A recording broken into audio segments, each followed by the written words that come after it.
the hardship ravaging the surface of Nigeria's existence under President Bola Ahmed Tinubu's administration is not falling. It's aggressive and biting deeper and harder on Nigerians. Many Nigerians are coming out to complain about the policies of this administration. And they are saying that the policies of Tinubu's administration has launched millions of Nigerians into abject poverty, which has never happened for the past 30 years. It is not funny. Let me start with you because you're an economist, and we just got off talking to another economist. So let's just get your take very briefly, because I think people have had enough of discussing those figures for a while. They want to move to more interesting, more tabloidy things. You see what I mean?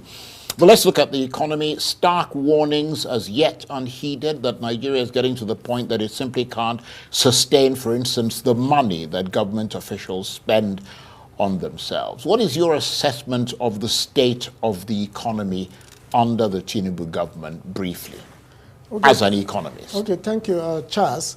For me, our current administration, led by the President, His Excellency, Bola Ahmed Tinubu, has come up with a lot of reforms so as to bring the economy up from where it was that all of us acknowledge was not good enough. So far, the reforms are not generating the kind of expectation that we all had as hope for at this moment. But to talk of the reforms are laudable, but it will take some time for it to mature. And again, the president himself and his team, I believe, are reviewing the performance of these reforms. He also has not promised at every point. He has also said that things will improve for the better. As an economist, I also believe that. Right. The reforms are not bad. The reforms are good. But as of now, we have not been able to achieve the kind of goal targeted for those reforms. And I believe it will come to pass. Let me come to you, Abba Kaka, because, I mean, there's got to be a new, deliberate, more austere ethos of government. I mean, you can't be living large and be telling everyone else to grovel and tighten their belt. There's got to be a more austere ethos of government where there is much less razzmatazz, and the emphasis has to be on cost cutting for everybody. So resizing of government and its expenditure are vital in terms of where this country is going. Do you agree or disagree? Well, actually, the way we are going right now, as you said, bloated government and without finances. We are borrowing almost every month now. Just now, there's a bill at the National Assembly to borrow $2.2 billion. We're living on our borrowings, basically. We can't, a lot of it. We can't continue to borrow and get out of the problems we're in. First, I would like the government, from what the indication of the economists are talking about, for the IMF policies to be rejected outright. Well, they made it clear that Nigeria is not actually adopting directly IMF Exactly. policy. But if you go to them to collect money, then they'll set conditions. They'll set conditions. The other day, the World Bank vice president said that reform that we have has to be sustained to the next 10 to 15 years. Right now, these reforms have pushed a lot of millions of Nigerians into poverty. More than half the country is suffering. The purchasing power is nowhere. Inflation, as a businessman, I cannot plan right now because every week before, every month, now it has become every day prices are changing. Inflation is going out of control. We need to go back to, we have fine economists in this country, fine brains all over. So a homegrown economics is what I call for. Let's move on from that to, as I said, the more tabloidy things. I mean, what do you make of the, I mean, I always say this, and, you were one of the big supporters of President Tinubu during, I mean, you campaigned for him.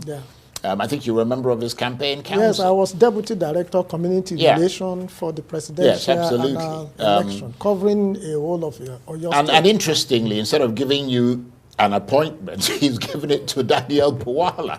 And I'm trying to figure out what on earth is going on there, but certainly what your reaction is, because, I mean, some say that Daniel Bwala made an absolute about face the minute it became clear that Atiku Abubakar and the PDP had lost the presidential election, and now he's Tinubu's spokesman and is pontificating on the president's behalf. I mean, does that rub you up the wrong way, as it does many Nigerians? Thank you, Charles. I think I represent one of those who truly will feel a bit agitated, concerned that we haven't actually have an appointment to contribute value, not because just that we supported our president or I'm a member of APC, but because of the competence and capability that we also have to contribute to solving many of the problems, economic problems, social problems, you know, planning and all that that we've been talking about. So I would naturally, of course, I cover 11 local governments in Oyo State for the president, the governor, and all of the people that are candidate during the 2023 election. And he doesn't care, does he? No, he does. He does. So, but what I have found out this time, what I've found out from an objective perspective is that three things may be happening, which is maybe what the president is trying to apply. One is trying to apply an inclusive government, in which so all of us also support. If you have something to contribute to solving Nigeria problems, to serve during in his administration, I believe he's trying to woo such people. Two, he may have reserved certain percentage or maybe a greater percentage for people that are party men of our party, APC, a percentage for those that are in other political party, a percentage for those that are outside politics, maybe technocrat and all that. So what I can ask for now is that for myself, I could appeal to myself and many of us that are concerned like that, to be a bit patient. I don't think the door to appointment to contribute and serve so you're still hopeful that you get a job? Of course, you know, the mantra of our president is renew hope. We can't lose hope. And that's also why I'm also motivated. Well, let me come to you, Abba Kaka, because, I mean, he talked about the potential. I mean, he's purely speculating. He's suggesting that the president might be trying to create some kind of inclusive government. The argument would be made that yes, inclusive government, you know, Bianca Ono from APGA party and so on, yes, that was a good one, you know, but to turn to someone whose public pronouncements were, I mean, absolutely verifiably and vitriolically against this government and against the president, and now he's become a rabid turncoat, and that he's going to have trust and integrity issues with the public, which may in fact affect the president himself. Absolutely. Actually, inclusive government, there's nothing wrong with that. But the issue of trust, integrity, loyalty, transparency, morality, those are very, very important in any individual you want to appoint. He worked for the president, as he said. He suffered. A lot of others are neglected. You understand? What is the reason? Daniel Bwala, personally speaking, I will not believe anything from him. So how is he now going to communicate government policy and government achievements to people like us and others? Millions of Nigerians will be asking. Just like my friend, former barrister Nyesom, who was here last time, said it. There was a viral video going on that people were stabbed in the back. Okay, you talk about Onokpasa. Just Tega. Yeah, just Tega. Yes. Mr. Just Tega.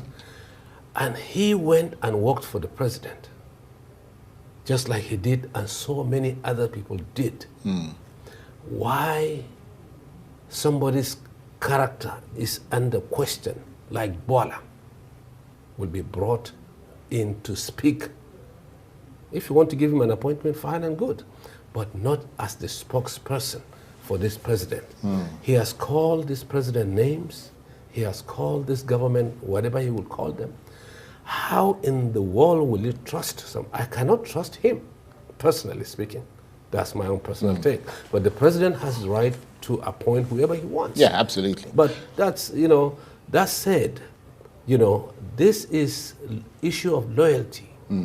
Well, let's see what happens towards the end of the term. Absolutely. But why do you think, because you are a politician, I mean, in addition to being an economist, why do you think Nigerian politicians have such difficulty staying away from power? I mean, staying away from the sort of the heartbeat of power. You see what I mean? Because, I mean, many of them ready to switch sides no matter how sort of immoral, he used the word immoral, or unprincipled it looks. I mean, if it will bring them closer to that orbit of power. Yeah, I think that's a very important question you have asked. And over the years, I've examined this same theme. And I found, among others, that our politics in Nigeria, perhaps in many other African countries, are not issue-based. They are not principle-based. When you say a political party, there must be ideology that endear you to that political party. For me, I contested for House of Rep, since 2015. I haven't gotten any appointments since then. But I've not left politics because I know that I'm coming to serve. It's not about leaving politics. You understand? It's about leaving your party. My party. I mean, what party were you in when you ran for? Yes, also it's been dynamic because also when I contested under Social Democratic Party. And I must say this, and you will know that that kind of political party has some values that we wanted to deliver. But when this did not materialize, and when you have to, politics speak local language. You have to look at, okay, where can this ambition or contribution also be eroded? So basically you don't have any ideology either. I do. Because if you did, you'd stick with one party. Even if I had stayed there, it's like an organization. If you work for an organization and your ambition to either grow that organization or yourself, career growth is not achieved, nothing stop you from moving where that can be actualized. That's why I found myself in APC. Part of the problem is that most of these are political parties. But you joined the APC after they won in 2015. No. That's when you joined. You joined after they won the presidency. Yes, after. And therefore you radiated towards that orbit of power. I mean, I'm not trying to judge you. No, but even if you try to judge me, I know the value that I want to achieve. You see, it's like a professional driver. No matter how qualified you are, if you don't have a vehicle to drive, there's no way it could be believed that you are. So that is the point. So don't let's say, I think even me, I will campaign or champion the cause of 2 to 3 political parties in Nigeria. Right. So that all these 17, 20 political parties that we know that they are going nowhere because they don't have the structure and you want to achieve a goal. You can't achieve a goal without a structure. Yeah, but you must have known that the SDP wasn't going anywhere. No, even as at that time. Advantage of No, I didn't take advantage. What really happened is that, like I said, politics speak local language. Right. When I contested in my own state. You thought you could do better on the local level. I thought I could do better. Okay. I thought well, I have to move on, and let me come to you, so let's change the topic. Yeah. And don't get me wrong, I'm not sort of leaping down on you from a great height. No, we are strained issues. Understand and honesty is important. The mentality of people. Yeah. Honesty is very important, and that's why I have to also come open to you to let you know why there's transition. I appreciate the fact that you were But I'm not frank like every and other open. person that will continue to jump ship just because of power. Right. If it was only power, I would have gone out a long time ago. But because I'm a professional that have had a career of almost 20-something years before I joined politics, well, the APC I didn't come is to in power, politics. So there'd be nowhere I didn't come to politics without having something doing. That's why I'm able to continue. Kaka, let's change the topic. Okay. What do you make of what former President Olusegun Obasanjo has been saying about the state of Nigeria, which is being interpreted by the government as some kind of undue intervention? Well, actually, the former President Obasanjo is a nationalist, no doubt. But what I find disturbing is the fact that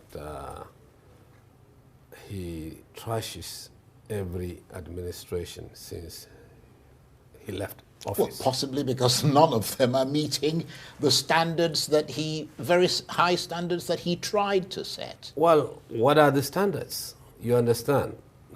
We lost $16 billion under his watch. No, that's not an accurate figure. $16 billion? No, it's not 16. Definitely not $16 billion. What was the figure? I don't want to get into that argument because it'll get us off the tangent, but it was not $16 billion. The total amount they spent, you're talking about the NIPP, the National Integrated Power Project, which was part of electricity.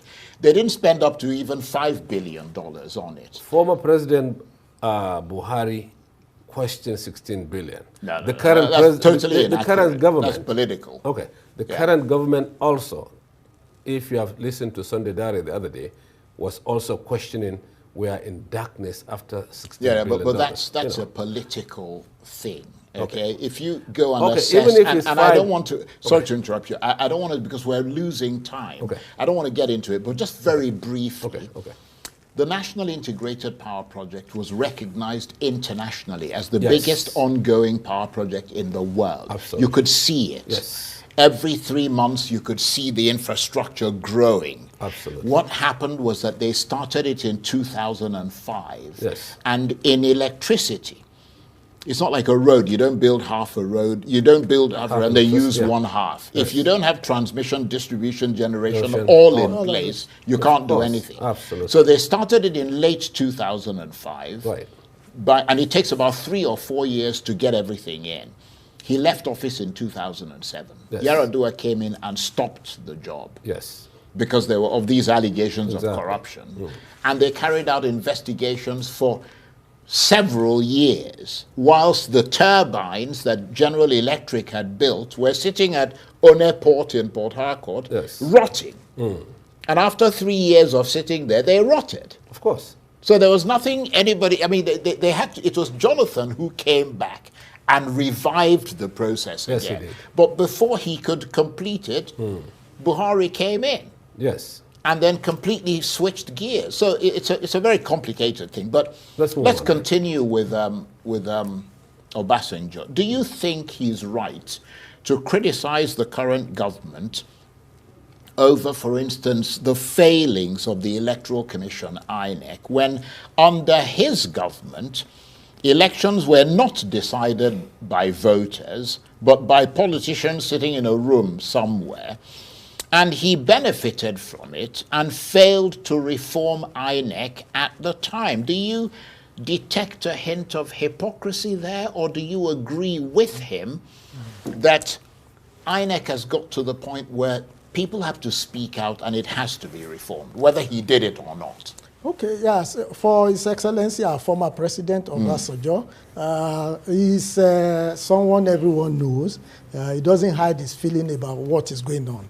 Whether that is factual, whether it's based on emotion, whether he has his own preference for the kind of leaders he wants. INEC needs to be reformed. I mean, there's no question about that. Let me tell you, reform is an ongoing process, Charles. Reform can never be completed at any given point in time. Remember, before 2015, we were saying we needed some reform in INEC. It happened during the last administration. We have the electoral that even allow us to use beaver and all that. Before, we never had it before. So I believe that we have made certain gain even in this electoral process. But can it be better? Very correct. It can be better. There's every room for improvement. For President Obasanjo, I think we should not throw the baby with the out with the bad water. The president, that's our current president, and his council will be looking at some of the issues, look at areas that improvement can be made. But the only thing I will also say is that our president, former president, is a member of the national, there's a platform whereby former president and those who have been at that, they meet. Council of State. Council of State. I believe that he has that platform through which some of these things can be softly suggested to the president, instead of overeating the politics. No, I understand what you mean. But however, we've got about 30 seconds. So however you look at it, he did speak the truth. Yes, he did. Well, INEC needs to be reformed, no doubt about that. You know, INEC refused to go digital. Even though Vivas and the reading machines were purchased, but they rather go manual because of corruption. So INEC, no doubt, has to be reformed. There's no doubt about that. So I'm on that with Obasanjo. And this country does not have a political future if you don't reform the electoral system. We don't have political future because we have politicians who don't want to use the right numbers. People's votes are not being counted. Yeah, and that's a very important point. Very and on important. that note, I want to thank you very much indeed. Abba Kaka is a public policy analyst, and Dr. Taufik Raibi is a development expert and business and economic analyst, as well as a politician. Thank you very much indeed. The World Bank and the IMF policy that is implementing is taking us backward, retrogressively, instead of progressive direction. Hence, many are calling that the president should go back to drawing board and see how these policies can be reorganized, redirected to facilitate the prosperity of Nigerians. Recall that recently Falana told us clearly that it will get to a point where the president will have to revisit some of his policies that are currently inflicting pains and penury upon Nigerians at the moment. Again, some politicians in the country has warned President Tinubu that if things continue to go this bad, the Nigerians may resort to self-help, that should be careful, it should be warned.